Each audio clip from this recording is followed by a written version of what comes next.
Hello sa inyo! Samahan niyo ako sa isang paglalakbay para mas kilalanin natin ang isa sa pinakamaimpluensyang koleksyon ng mga kasulatan sa buong mundo. Oo, pag-uusapan natin ang Bagong Tipan. Ano nga ba talaga ang mga kwento at mensahe sa likod nito? Para simulan ang pagtalakay na to, tingnan natin ang isang napakagandang sinabi ni San Agustin. Sabi niya, ang bagong tipan ay nakatago sa luma. Ang luma ay inilalantad sa bago.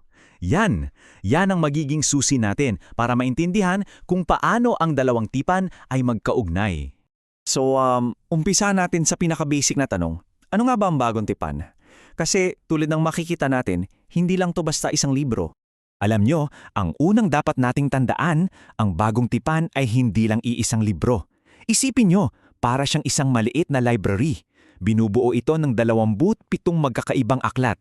Grabe no? Pero kahit na iba-iba yan, iisa lang ang kanilang pinupunto. Iisa lang yung bida sa kwento, si Jesus Kristo.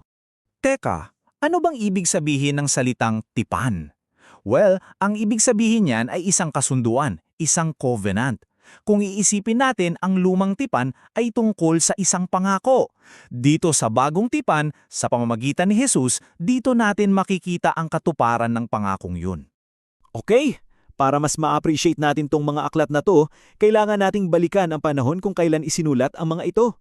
Anong klasing mundo ba ang ginalawan ni Jesus at ng mga unang Kristiyano? Sa aspektong politikal, ang buong rehiyon ay nasa ilalim ng imperyo ng Roma. At kahit na mahigpit sila, ang pamamahala nila ay nagdala ng tinatawag na Pax Romana o Roman Peace. Dahil dito, nagkaroon ng mga maayos at ligtas na kalsada. At alam nyo ba, itong mga kalsadang to na hindi naman sinasadya ng mga Romano ay naging daan para mabilis na kumalat ang mabuting balita. Ngayon, sa kultura naman, ang lengguwahe ng halos lahat ay Griego. Ito yung parang English natin ngayon. So yung desisyon na isulat ang bagong tipang sa Griego, napaka-importante.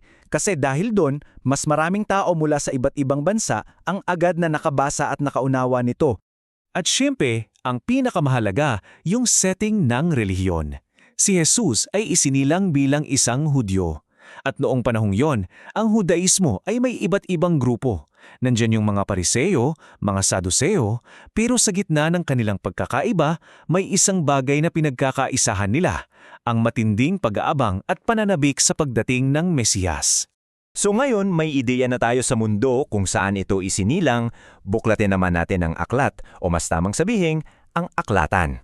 Kasi tulad ng sabi ko, iba-ibang klase ng sulat na makikita natin dito. Unang-una, yung 4 na ebanghelyo. Alam nyo, hindi ito mga biography in the modern sense. Bawat isa ay parang isang painting na nagpapakita ng iba't ibang anggulo ni Jesus. Halimbawa, para kay Mateo, si Jesus ang bagong Moises na tumupad sa lahat ng propesiya. Para naman kay Lucas, si Jesus ang tagapagligtas ng lahat, lalo na ng mga mahihirap at isinasantabi. Bawat isa may sariling focus. Pagkatapos ng mga ebanghelyo, meron tayong aklat ng mga gawa ng mga apostol. Ito yung parang action-packed sequel kung saan bida naman yung mga alagad at ang pagsisimula ng simbahan. Tapos, meron ding mga sulat o epistles, mga personal tong liham ni na San Pablo, San Pedro at iba pa na nagbibigay ng gabay sa mga unang Kristiyano. At sa dulo, yung aklat ng pahayag o revelation na hindi aklat ng katatakutan kundi aklat ng pag-asa. Okay, ito yung isang malaking tanong. Kung maraming isinulat tungkol kay Jesus noong unang panahon, paano napili itong 27 aklat na to para maging opisyal na bahagi ng Biblia? Paano nabuo yung tinatawag na canon? Well, dumaan yan sa 3 yugto. Nagsimula muna ang lahat sa oral tradition, yung pagkukwento at pangangaral ng mga apostol. Siyempre, para di makalimutan, isinulat ito ng mga nakasaksi.